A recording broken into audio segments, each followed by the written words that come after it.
Les socialistes sont de retour. C'est en ces termes que François Hollande a conclu le 73e congrès du Parti socialiste aujourd'hui à Dijon. Un premier secrétaire qui sort renforcé de ce congrès, même si les différents courants n'ont pas réussi à se mettre d'accord. En revanche, les socialistes sont unanimes. La réforme des retraites doit être retirée.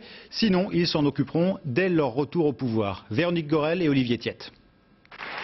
Il n'y avait pas de suspense et pourtant François Hollande ne boude pas son plaisir. À l'issue de 3 jours de congrès, il est légitimé. D'emblée, le patron de PS le dit, les socialistes sont de retour.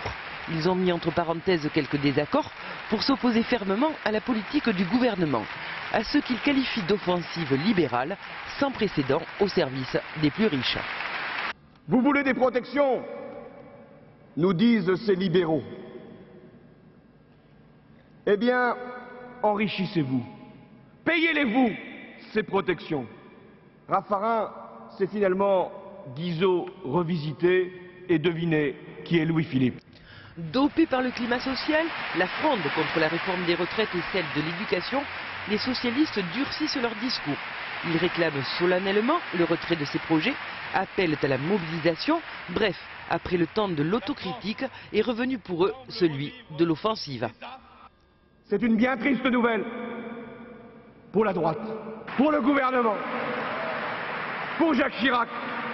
Ils savent maintenant qu'une opposition déterminée, ferme et responsable leur fera obstacle. Oui, chers camarades, le balancier se remet à bouger et c'est la démocratie qui revit. Un discours militant qui plaît forcément aux militants. Tous les socialistes partent quand même avec la même décision de vaincre déjà la droite. François Hollande a démontré toute sa capacité à réunir le parti. Maintenant, il est le leader du PS, incontesté et incontestable. Et c'est lui qui va aider la gauche à se redresser. À Dijon, François Hollande a réussi son pari. Ici, les socialistes ont donné l'image d'un parti rassemblé et volontiers conquérant. Le temps de l'introspection est terminé et la page de la défaite de 2002 semble désormais tournée. Ouais, notez quand même cette déclaration de Bernard Kouchner, l'ancien ministre de la Santé, estime que le PS est du côté de l'immobilisme sur ce dossier des retraites.